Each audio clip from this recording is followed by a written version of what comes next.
Orang sholat itu merenggangkan antara kedua telapak kakinya. Kedua telapak kaki itu jangan rapat, tapi disunnahkan renggang. Lalu renggang ini jaraknya berapa senti atau berapa meter? Karena sebagian orang ada yang setengah meter renggangnya. Orang-orang Wahabi, Salafi biasanya ya. Kakinya renggang setengah meter sambil menginjak kaki jamaah sebelah. Sebenarnya berapa? Ayyakuna qadra shibrin. Kaki kanan dan kaki kiri renggangnya itu kira-kira 1 jengkal. Jaraknya kaki kanan kaki kiri 1 jengkal. Jadi bukan 2 jengkal apalagi setengah meter. Assalamualaikum warahmatullahi wabarakatuh. Bismillahirrahmanirrahim. Alhamdulillahi rabbil alamin. Wa bihi nasta'inu ala umuri dunya waddin. Wassalatu wassalamu ala asyrafil anbiya wal mursalin Sayyidina Muhammadin wa ala alihi wa sahbihi ajma'in. Amma ba'du. Saudara-saudara para jemaah Musholla Al-Ikhlas Perumahan PJA Pesona Jati Asri, baik yang dari sekitar perumahan maupun yang dari luar kota atau dari luar perumahan, yang saya banggakan dan saya cintai. Alhamdulillah,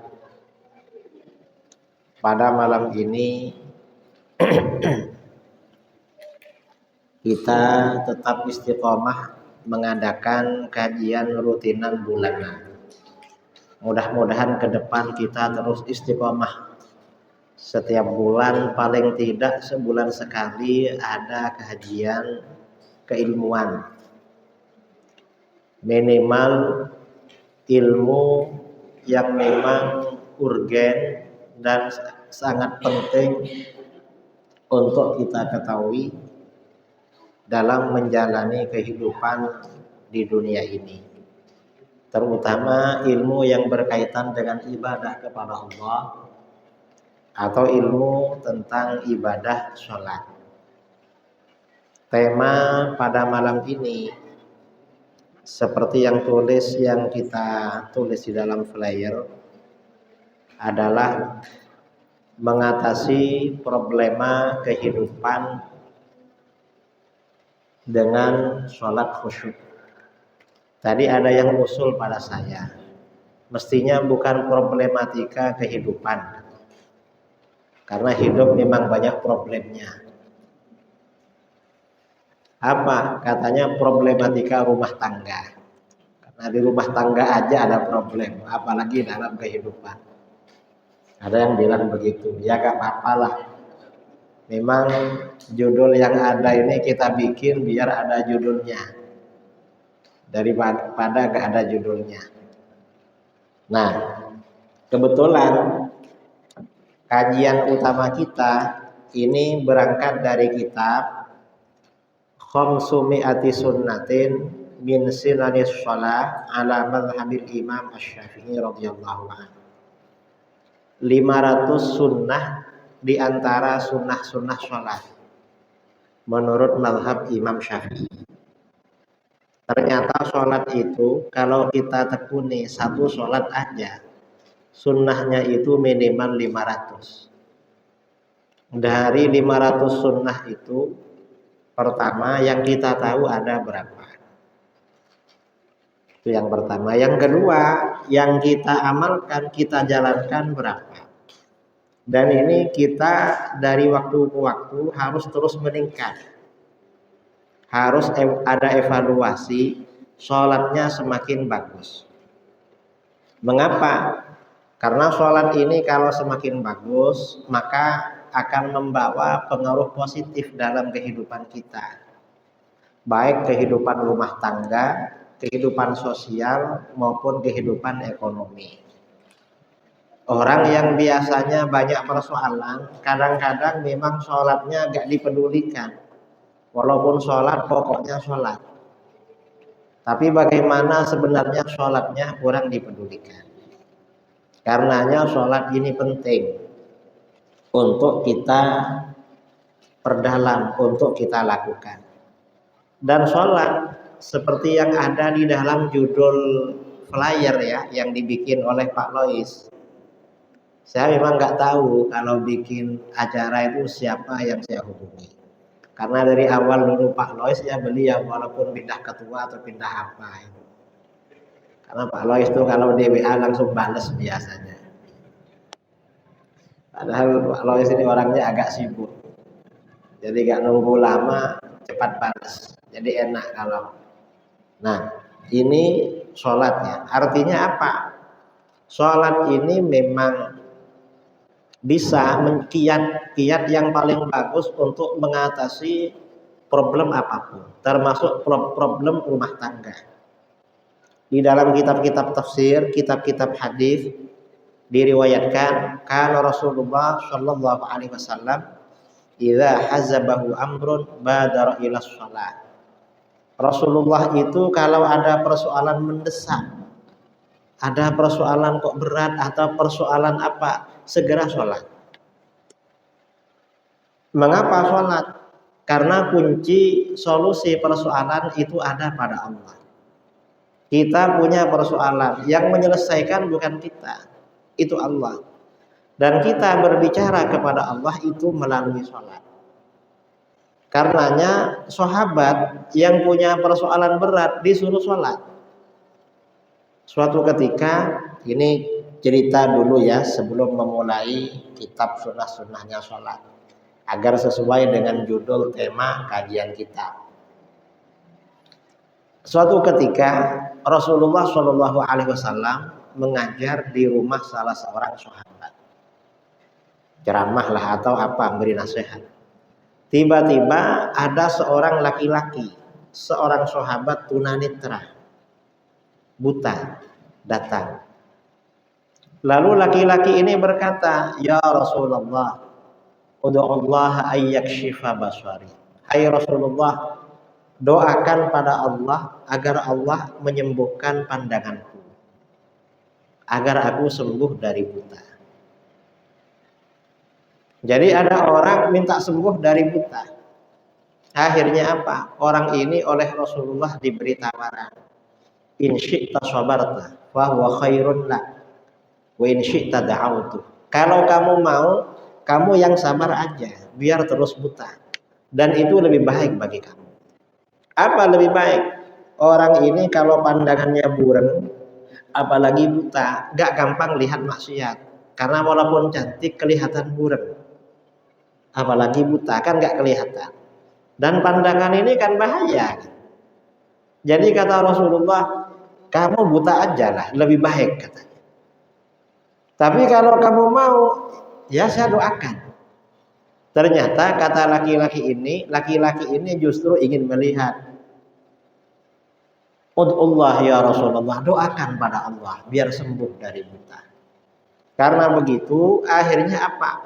Ternyata Rasulullah memberinya saran sholat. Lalu kata beliau, itil midha'ah, kamu datang ke tempat wudhu, wa ahsinil wudhu, kerjakan wudhu dengan baik. Kamu lakukan wudhu dengan baik. Datang ke tempat wudhu, lalu wudhu dengan baik. Tsumma atil masjid, lalu kamu ke masjid. Tsumma sholli raka'atain, lalu kamu sholat 2 rakaat. Sholat 2 rakaat. Tsumma qul, selesai sholat kamu baca doa ini. Diajarkan doa oleh Rasulullah. Allahumma inni as'aluka wa atawajjahu ilaika binabiyyika Muhammadin sallallahu alaihi wasallam nabiyyir rahmah. Ya Muhammad, ya Nabiyyur Rahmah, inni tawajjahtu bika ila Rabbi fi hajati hadhihi lituqdali. Allahumma fashaffi'hu fiyya wa syaffi'ni fi nafsi. Doanya ini pendek, kira-kira 3 baris. Ya Allah, sesungguhnya aku memohon kepadamu dan bertawassul kepadamu dengan nabimu Nabi Muhammad sallallahu alaihi wasallam, nabi pembawa rahmat. Wahai Muhammad, wahai nabi pembawa rahmat, sesungguhnya aku bertawassul denganmu kepada Tuhanku agar mengabulkan hajatku, yaitu sembuh dari buta. Akhirnya orang ini pergi wudhu, mungkin ada yang mengantar ya, berwudhu dengan baik. Habis itu ke masjid sholat hajat 2 rakaat. Selesai sholat hajat baca doa itu. Tidak lama kemudian laki-laki ini datang lagi ke tempat Nabi mengajar, sudah sembuh dari buta. Artinya apa? Sholat ini bisa menjadi solusi persoalan apa saja. Persoalan. Karenanya apapun yang kita hadapi, galau, cemas, risau, jangan khawatir. Dunia ini bukan kita yang menjalankan dunia ini. Misalnya karena ekonomi atau karena anak, karena keluarga, karena apa. Jangan khawatir. Kita hidup ke dunia bukan kemauan kita. Tahu-tahu kita lahir. Apa kita ini sebelum lahir memang punya rencana? Kan gak ada kan. Loh, aku ini kok urip. Saya ini kok hidup dari mana? Dunia ini ada yang merencanakan, ada yang mengatur. Siapa? Yang merencanakan, yang mengatur semuanya Allah. Karenanya kalau apa-apa solusinya sholat. Makanya di dalam sholat itu ada sholat hajat. Dan sholat hajat ini sholat hajat apa saja. Tadi itu sebenarnya akan sholat hajat, cuma sholat hajat sembuh dari buta. Dan ternyata hadis ini oleh para ulama tidak diartikan secara literal. Artinya apa? Doa hajat ini tidak hanya berlaku bagi orang yang ingin sembuh dari sakit keras, sakit kritis. Tapi hajat apapun ternyata pakai doa ini. Mengapa? Terbukti setelah Rasulullah wafat pada masa Khalifah Sayyidina Utsman bin Affan radhiyallahu an, perawi hadis ini sahabat Utsman bin Hunayf yang meriwayatkan hadis ini melihat seorang laki-laki mundar-mandir ke rumahnya khalifah. Khalifah itu kalau sekarang presiden, Pak Jokowi lah.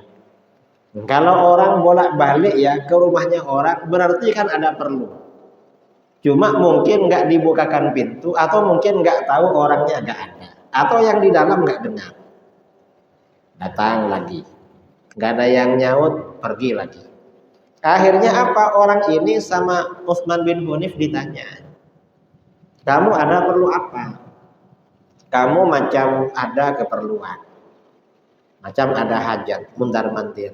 Iya Tuan. Apa? Saya ini mengajukan permohonan, mengajukan proposal kepada khalifah, mengajukan permohonan bantuan. Terus dari kemarin-kemarin sampai sekarang belum dapat panggilan.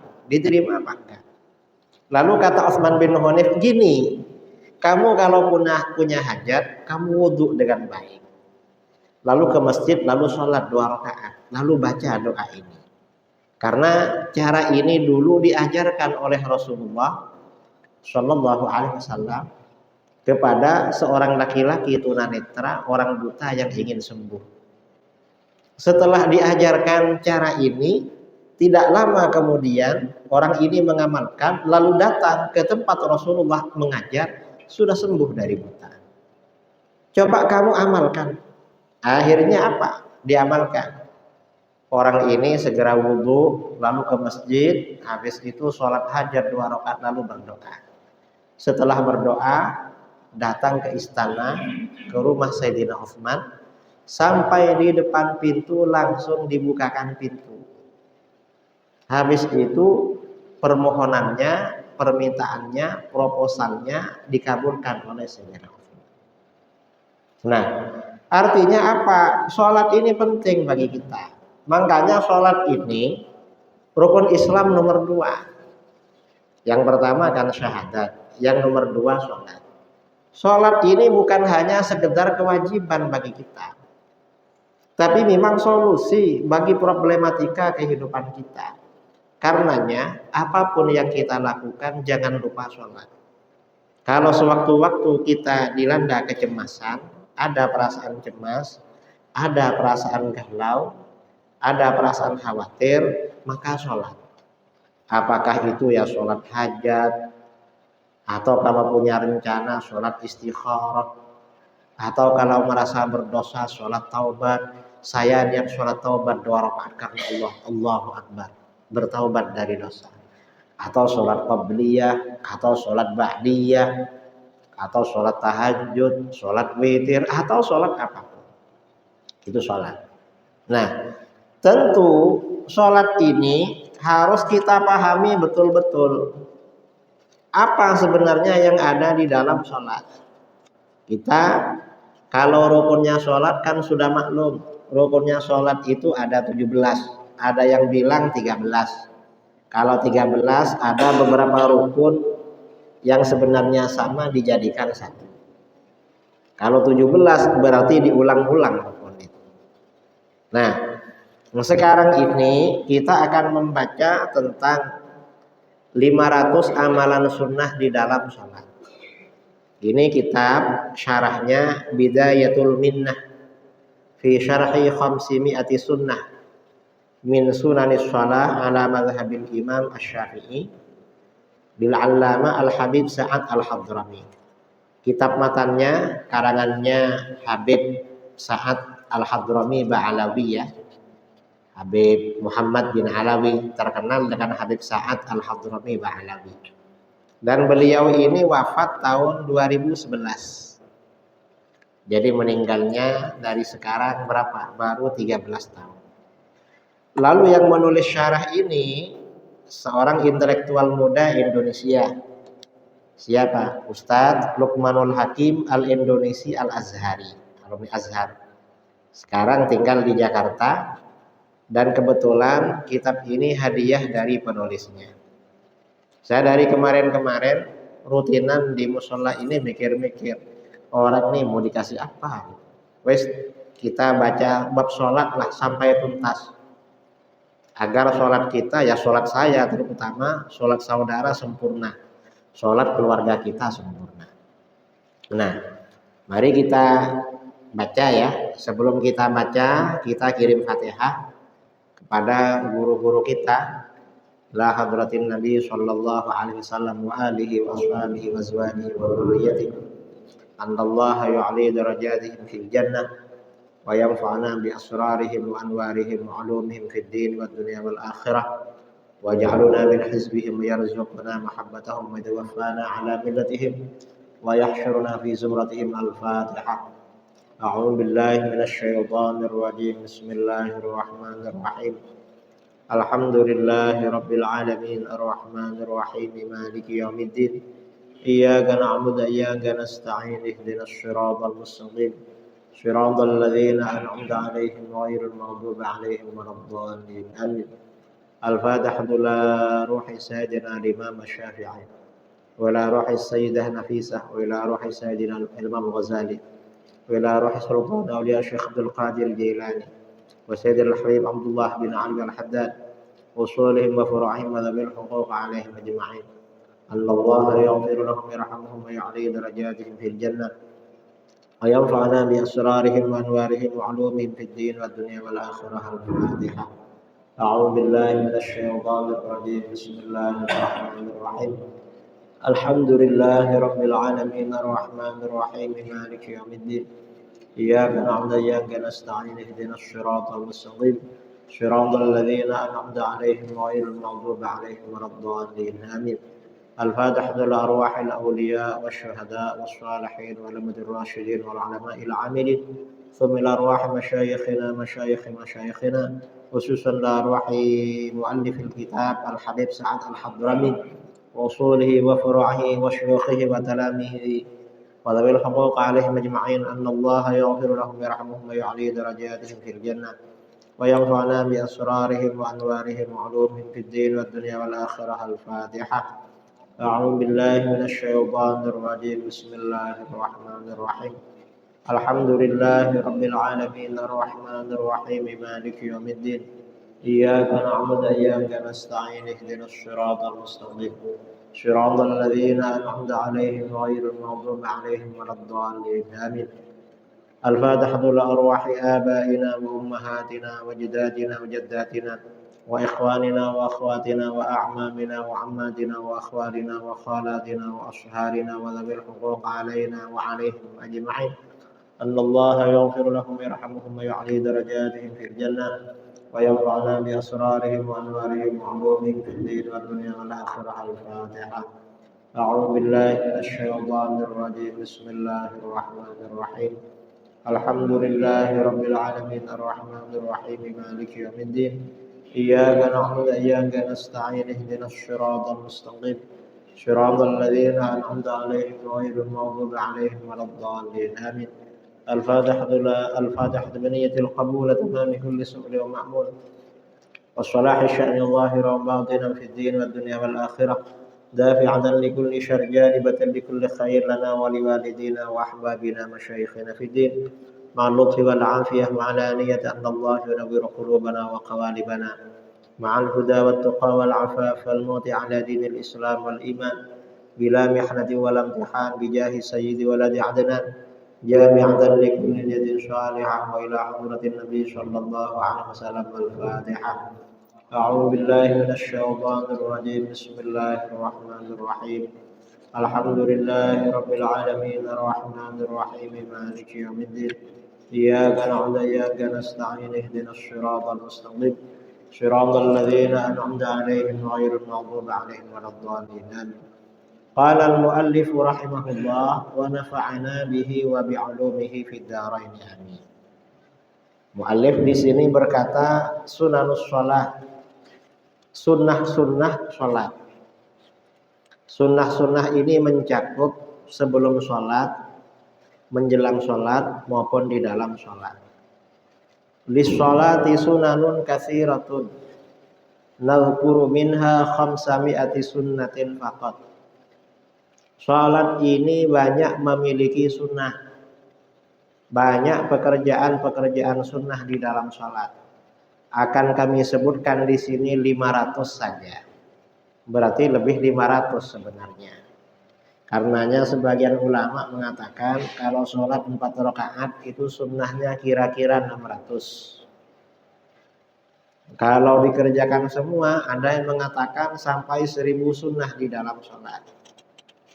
Dan ini fakat kita disebutkan 500 saja. Apa saja? Wahiyah al-ula al-adzan. Sunnah yang pertama sholat, kalau itu sholat fardu adalah adzan. Adzan itu termasuk sunnahnya sholat. Adzan ini sunnah bagi sholat.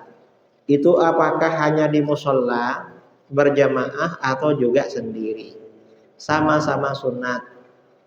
Sholat di masjid atau di musola sunnah ada yang adzan. Cuma kalau di musola atau di masjid, kesunnahan azan ini menjadi sunnah kifayah. Artinya asalkan ada yang azan, yang lain sudah gugur. Gak perlu azan lagi. Cukup. Tapi kalau sholat sendiri, misalnya di rumah, sholat 5 waktu sendiri atau di kantor, maka kalau gak azan, ini dituntut untuk azan. Artinya dianjurkan azan. Karena dia agak azan. Atau sholat di tempat kerja, di kebun, di mana. Maka dianjurkan azan walaupun sendiri. Kalau sendiri sunnahnya menjadi sunnah ain. Sunnah dia aja yang harus azan. Tapi kalau ramai, banyak orang, di sholat, di masjid, di kebun, di mana, salah satunya yang azan. Dan itu cukup. Itu azan. Jadi jangan keliru ya. Azan itu dikira hanya sunnah di musola sama di masjid. Di rumah kalau berjamaah, misalnya berjamaah lagi ada tamu, ada hajatan. Kadang-kadang kan kita rumah jauh dari masjid. Teman-teman dari mana-mana datang, pas sholat mau di rumah. Maka bagaimana? Sholat di rumah, maka ada yang azan. Cukup 1 orang. Kalau sendirian, misalnya karena hujan, karena apa, nggak bisa ke musola, nggak bisa ke masjid, ya azan juga, biar nggak kurang sholatnya. Azan juga, itu azan, itu yang pertama. Yang kedua, asaniyatu wal iqamatu. Yang kedua ini, ya, yang kedua iqamah. Nah, iqamah ini juga begitu. Iqamah ini ya sama dengan azan. Cuma para ulama ini ya, jadi iqamah ini sama dengan azan. Gimana sama dengan azan? Kalau sendirian ya iqamah sendiri. Kalau berjamaah salah satu yang iqamah. Baik imamnya atau makmumnya. Kalau makmumnya ya, misalnya kita makmum dengan orang yang malu iqamah. Makmumnya mau disuruh iqamah malu. Mengapa malu? Mungkin karena agak terbiasa atau tidak bakat. Karena kadang-kadang bakat-bakatan. Tahu karena apa? Maka imamnya iqamah juga. Iqamah. Mengapa? Biar sunnahnya gugur. Kalau enggak kan tetap sunnah. Biar gak ditinggalkan. Karenanya azan ini sunnah ya. Bagi orang yang sholat sendirian, sholat fardu, iqamahnya sunnah ain. Artinya dia dianjurkan iqamah. Kalau sholat berjamaah maka salah satunya ada yang iqamah, ya dah selesai. Itu iqamah. Ini sunnah yang kedua. Kemudian sunnah yang ketiga, sholat. Al-intisabu qa'iman. Berdiri sebelum sholat. Sholat itu kalau sholat fardu, berdiri itu termasuk rukun bagi orang yang mampu. Kita ini kan tadi kan mampu sholat, maka berdiri rukun. Nah, kalau berdiri sebelum sholat maka hukumnya sunnah. Jadi untuk berdiri gak nunggu takbir, pokoknya iqamah kita sudah berdiri. Kalau bacaan iqamah ini, iqamah itu berdiri ketika yang iqamah baca apa? Kalau di dalam kitab fikih Syafi'i, mazhab kita, selesai iqamah baru berdiri. Kalau mazhab lain, begitu dibaca qad qamatis shalah baru berdiri. Cuma kadang-kadang orang-orang belum iqamah kadang berdiri. Mengapa? Karena jamnya sudah pas di atas. Padahal bukan ikut itu sebenarnya ya. Kalau jamnya mati gimana? Apa berdiri kan enggak? Mestinya yang selesai iqamah baru berdiri. Kalau mazhab lain setelah qad qamatis shalah baru berdiri. Tapi enggak apa-apa sebenarnya berdiri. Nah, berdiri sebelum sholat itu hukumnya sunnah, termasuk sunnahnya sholat. Kalau pada waktu sholat maka yang diwajibkan berdiri bagi sholat fardu. Wajib berdiri. Dan takbiratul ihram, takbirnya itu harus dilakukan ketika berdiri. Karenanya kalau orang takbiratul ihram dari duduk Allahu Akbar sambil berdiri gak sah sholatnya itu. Karena sebagian takbirnya dikerjakan tidak dalam waktu berdiri. Ini yang ketiga. Yang keempat, ayyufarrija baina qadamaihi. Orang sholat itu merenggangkan antara kedua telapak kakinya. Kedua telapak kaki itu jangan rapat, tapi disunnahkan renggang. Lalu renggang ini jaraknya berapa senti atau berapa meter? Karena sebagian orang ada yang setengah meter renggangnya. Orang-orang Wahabi, Salafi biasanya ya. Kakinya renggang setengah meter sambil menginjak kaki jamaah sebelah. Sebenarnya berapa? Ayyakuna qadra shibrin. Kaki kanan dan kaki kiri renggangnya itu kira-kira 1 jengkal. Jaraknya kaki kanan kaki kiri 1 jengkal. Jadi bukan 2 jengkal apalagi setengah meter. Kalau misalnya ada yang bolong softnya ya, ada yang renggang, ya ini ditarik merapat. Jadi kira-kira 1 jengkal. Mengapa 1 jengkal? Kalau 1 jengkal, posisi kaki ini stabil. Mulai dari berdiri, rukuk, sujud, duduk, lalu bangun lagi. Nggak akan berubah. Tapi kalau macam saudara-saudara kita, orang-orang salafi, wahabi, yang kakinya kalau softnya kosong lalu merapat pada kaki sebelah, itu rusak ketika sujud atau rukuk. Karena ketika sujud, apalagi rukuk, apalagi duduk, kalau tetap melebar gak enak, sakit. Maka gini, nanti ketika berdiri bingung memposisikan kakinya, gak stabil. Makanya yang sunnah itu jarak kaki kanan dan kaki kiri itu 1 jengkal. Ada yang mengatakan kira-kira 4 jari, tapi ya 1 jengkal ya, kira-kira begini itu jaraknya. Nah, kemudian ini ada hubungannya dengan cara merapikan shaf dengan jamaah sebelah. Itu bagaimana? Ya pokoknya rapat, jangan terlalu rapat. Kalau terlalu rapat susah juga mau rukuk mau sujud itu. Jangan. Dan apakah disunnahkan menginjak kaki sebelah? Enggak sunnah. Itu sunnah gaya baru. Memang ada hadis ya, riwayat Imam Bukhari atau Muslim dari Anas bin Malik radhiyallahu an. Beliau berkata, "Fakana ahaduna yulshiqu qadamahu biqadami sahibi wa mankibahu bimangkibi sahibi." Salah seorang kami menempelkan telapak kaki pada telapak kaki sebelah, pundak pada pundak sebelah. Itu maksudnya kata para ulama artinya rapat, tapi gak terlalu rapat. Karena dari dulu gak ada orang sholat berjamaah kaki menginjak kaki jamaah sebelah, gak ada dari dulu. Karena walaupun renggang dikit itu dimaafkan masih. Kalau terlalu rapat ya gak enak memang. Coba saudara sholat kakinya diinjak, kira-kira khusyuk apa enggak? Kan gak khusyuk.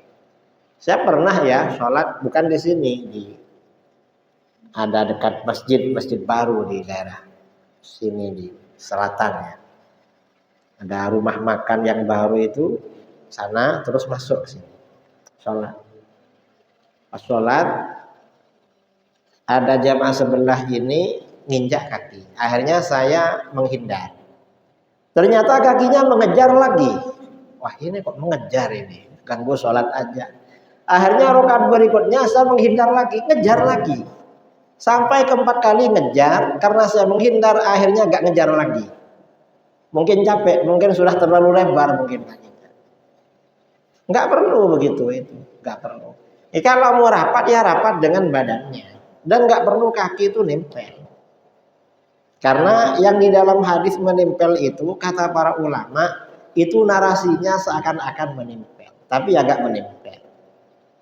Yang penting dirapikan di belakang. Itu shaf sholat. Kemudian yang keenam, ini sunnah yang keenam. An-nawaru ila maudhi'is sujud. Ketika sholat, pandangan ini ya. Jadi sebelum mengangkat tangan dan sebelum takbiratul ihram sampai sholat selesai, pandangan ini diarahkan ke tempat sujud. Mengapa pandangan diarahkan ke tempat sujud? Karena itu lebih dekat pada khusyuk.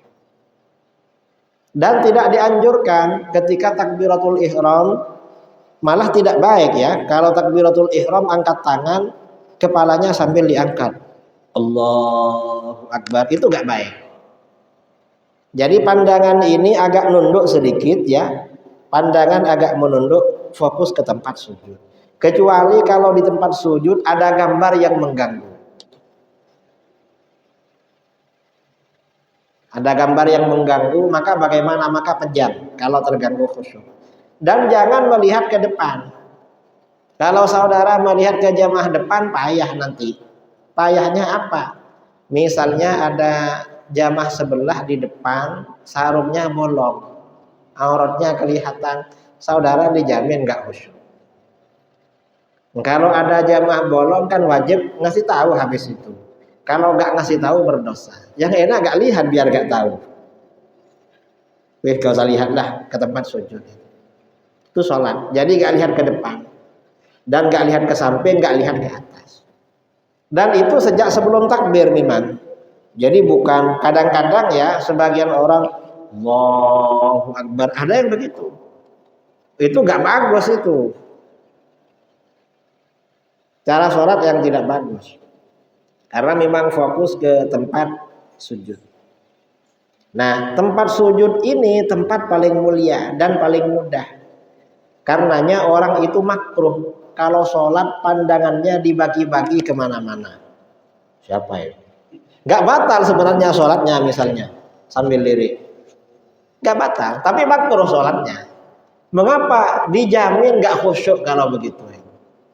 Apalagi sholat di pinggir-pinggir, ya di pinggir masjid, setiap ada mobil orang lewat dilirik sama dia. Sopo ya kira? Siapa ini? Tambah gak khusyuk itu.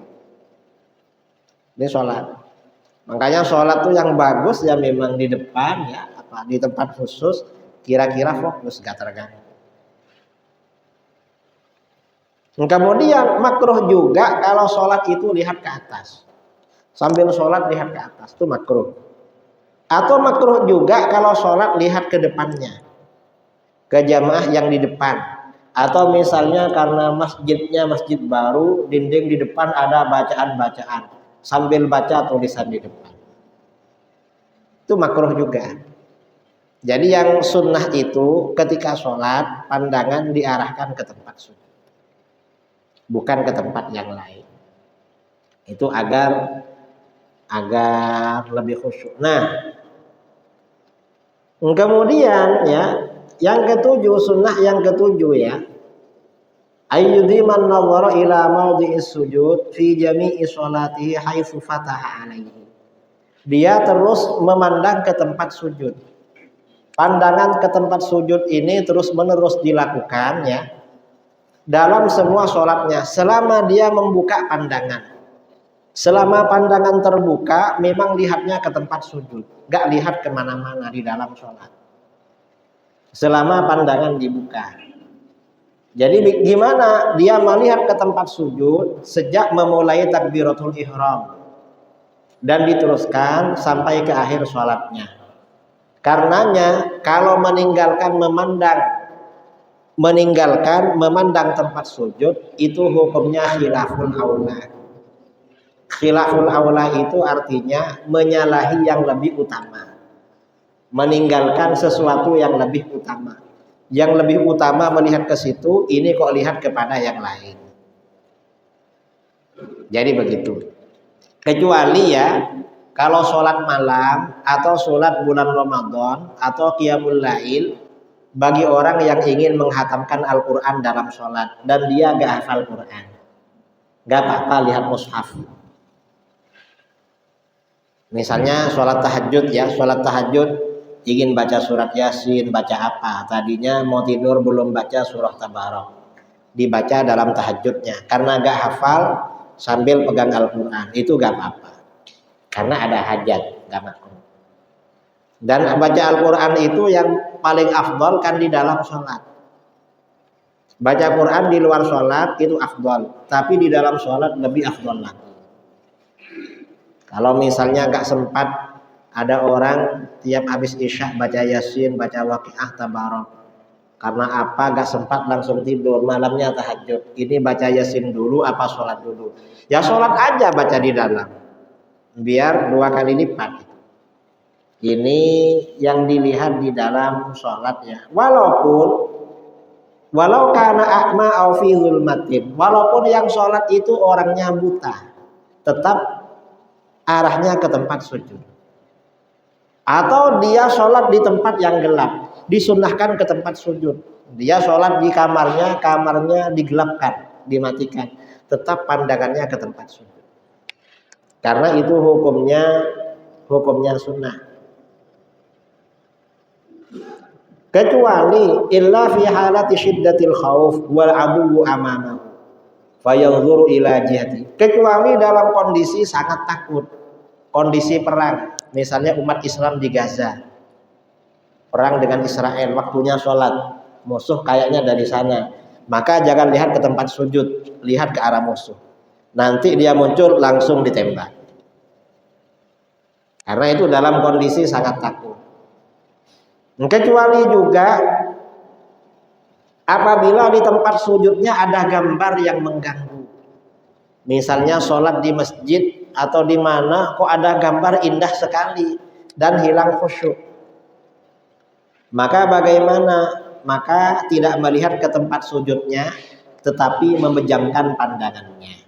Pandangannya dipejamkan itu. Dan kadang-kadang orang sholat itu kadang-kadang wajib memejamkan pandangan. Contohnya apa? Misalnya sholat di luar, karena masjidnya ini penuh ya, penuh sholat di luar. Lalu orang perempuan lalu lalang buka aurat. Itu gak boleh lihat, kalau kelihatan wajib pejam dalam sholat itu. Walaupun sholat. Karena yang namanya laki-laki walaupun sholat, kalau lihat perempuan itu beda pikirannya. Kalau laki-laki normal macam kita ini. Jadi memang oleh para ulama dikatakan begitu. Nah kemudian ya, kecuali ketika tahiyat. Kalau ketika tahiyat maka dianjurkan melihat ini. Setelah asyhadu alla ilaha illallah, maka ini yang dilihat. Ini isyarat Allah Maha Esa. Sampai selesai. Melihat ke sini. Kemudian ketika berdiri melihat ke tempat sujud, kemudian juga ketika ruku. Kata sebagian ulama, ketika ruku itu yang dilihat itu ada yang mengatakan ke tempat sujud, ada yang mengatakan ke ke bagian telapak kakinya. Lihat ke situ pada waktu sujud. Pada waktu sujud. Pada waktu rukuk ya. Jadi pada waktu rukuk melihat telapak kaki bagian atas. Pada waktu sujud yang dilihat itu hidungnya. Yang dilihat. Kemudian pada waktu duduk, kata sebagian ulama, melihat pada pangkuannya ini. Angin ya. Ini angin. Kencang ya, mudah-mudahan selamat lah. Angin. Kayaknya ini sekarang lagi kemarau. Kemarau jarang ada hujan di mana-mana, terutama di Jawa. Jadi memang itu tempat yang dilihat. Karena memang mengarahkan pandangan kemana-mana itu bikin lupa, bikin gak khusyuk di dalam sholat. Karenanya pandangan di dalam sholat itu dibatasi, jangan diarahkan kemana-mana. Nah, kemudian di sini ada pertanyaan, kalau orang yang sholat itu dianjurkan mengarahkan pandangan ke tempat sujud dalam seluruh sholatnya. Gimana hukumnya kalau orang ketika sholat itu memejamkan mata? Makruh apa enggak? Imam Nawawi di dalam kitab Rawdah berkata, yukrahu lahu taghmidu ainaihi. Makruh kalau memejamkan mata. Ba'du ashabina, sebagian ulama kita mengatakan makruh. Tapi kata beliau, wal mukhtar annahu la yukrah. Memejamkan mata tidak makruh. Apalagi kalau bisa khusyuk. Menjam aja. Kata Imam Nawawi gak makruh. Kecuali kalau takut bahaya. Kalau takut bahaya malah makruh. Takut bahaya bagaimana? Misalnya takut ada ular atau takut ada apa di depan. Maka kalau pejam makruh. Karena gak bisa tahu kalau bahaya menghampiri. Ini sunnahnya sholat yang nomor 7. Kemudian yang nomor 8, sunnahnya sholat ini sampai 10 ya.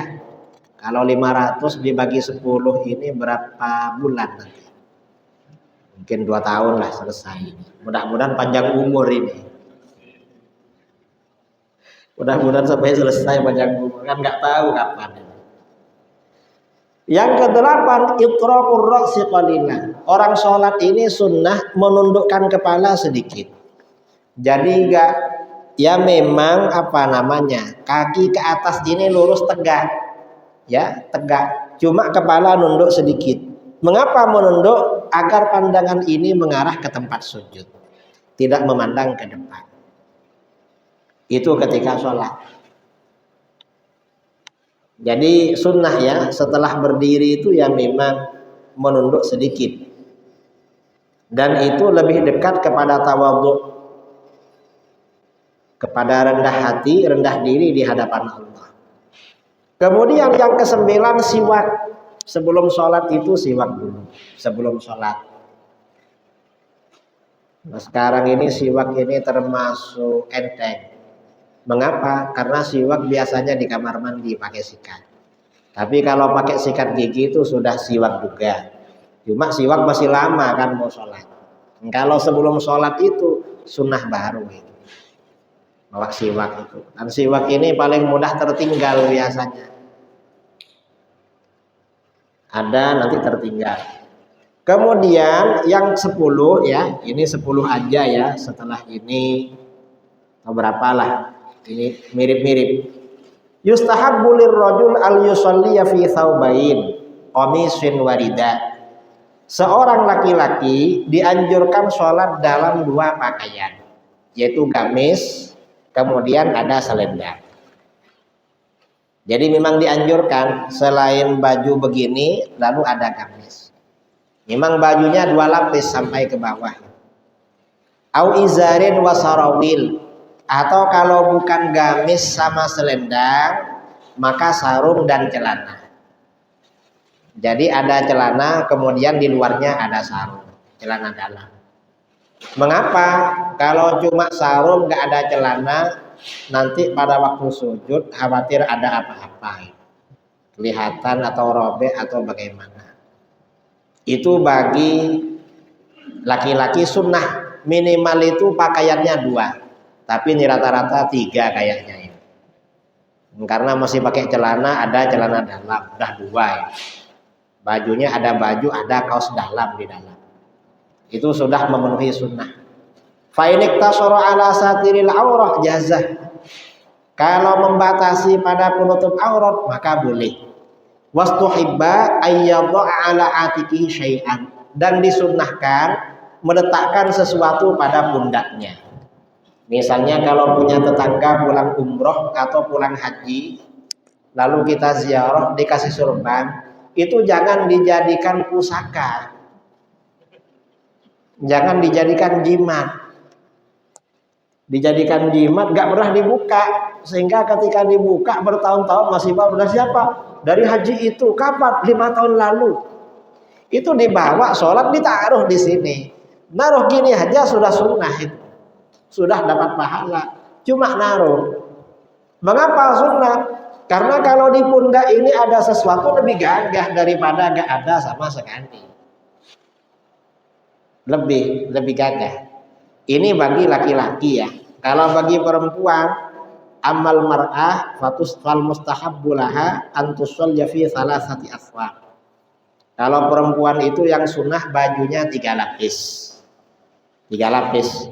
Ada kerudung yang menutupi kepala dan leher, ya. Kemudian ada baju yang menutupi badan sampai kedua kaki. Lalu ada selimut yang ada di luar semuanya. Ada milhafah, kemul atau apa bagian luar. Jadi memang orang perempuan ini lebih tertutup lagi di dalam sholat. Mengapa? Karena keluar juga tertutup. Lebih tertutup, lebih berwibawa. Dan kemudian luksur rida dianjurkan juga pakai selendang. Ada selendang di sini. Yang ke-11. Yang ke-12 luksur kufiyah, pakai songkok. Kepala ini tidak dibuka tapi tertutup. Ada tutupnya, songkok atau topi. Tapi kalau topi itu payungnya jangan ke depan, tapi ke belakang atau ke atas. Pokoknya ditutup. Karenanya bagi orang yang kerja keluar, beli songkok yang simple yang bisa ditaruh di saku. Kadang-kadang kerja mau songkokan kan tidak pede kan, atau mungkin ya kurang perkembangan zaman atau apa. Taruhlah di mobilnya atau di sakunya. Nanti pas sholat untuk nutup kepala. Mengapa? Karena itu sunnah. Biar ada bedanya orang sholat dengan orang yang di luar sholat. Oh sholat ini kepalanya ditutup. Kemudian yang lebih berat lagi yang ke-13 ini memakai imamah pakai surban, diikat begini. Itu sunnah juga hukumnya. Nah ini saya kira ya kita cukup sunnah-sunnah ini berkaitan dengan pakaian ya, dengan pandangan, dengan posisi berdiri pada waktu sholat, dan ini disiapkan sejak sebelum sholat. Sebelum sholat sudah disiapkan ini. Ya, mudah-mudahanlah sholat kita ke depan semakin baik dan semakin sempurna. Sebelum kita tutup, ini ada waktu 10 menit atau 15 menit untuk tanya jawab. Bisa tentang sholat dan bisa persoalan apa saja.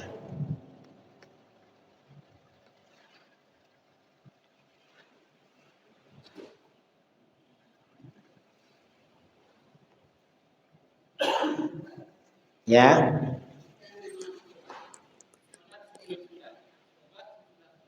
Hah?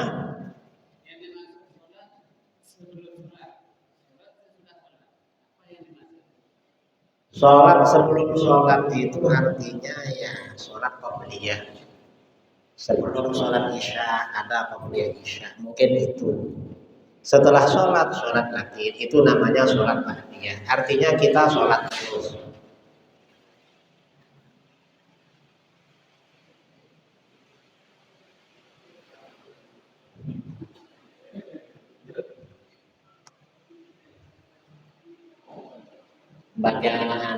Baca sholawat istighfar. Ini kayaknya angin, takut kena apa-apa. Mudah-mudahan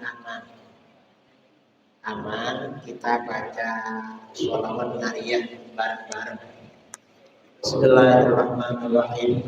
Allahumma sholli sholatan kamilatan wa sallim salaman ala sayyidina Muhammadin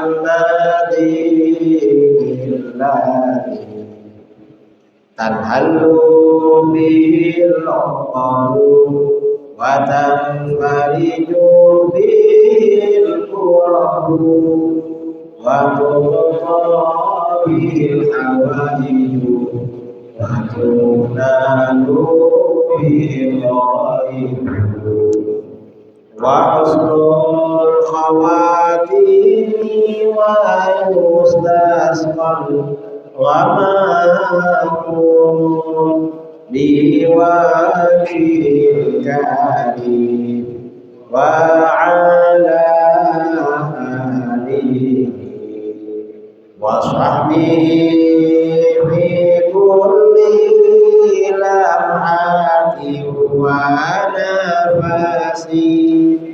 wa nafasi bi'adati kulli ma'lumin. Allahumma sholli sholatan kamilatan wa sallim salaman tamman ala sayyidina Muhammadin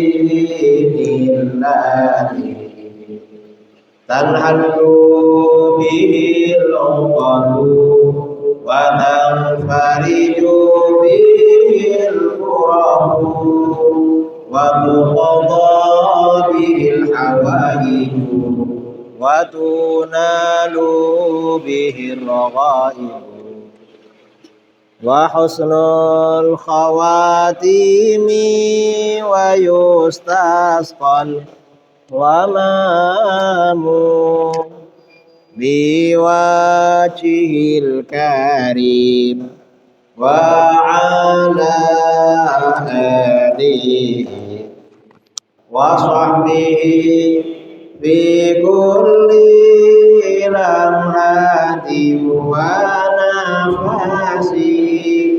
wa nafasi bi'adati kulli ma'lumin. Saya kira ini ya kita tutup dengan Ada yang mau ditanyakan? Ya ini silakan. Apa? Ya boleh, boleh.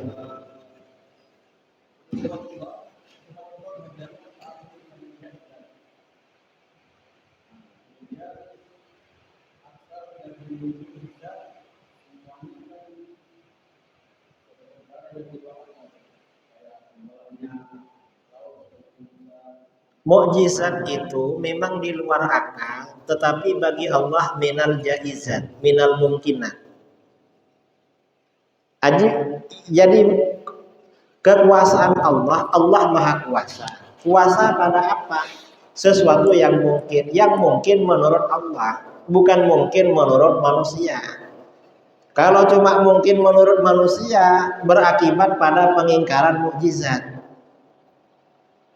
Mengapa begitu? Karena para ulama menyebutkan ta'alluqnya qudrah dengan mungkinat atau jaizat ini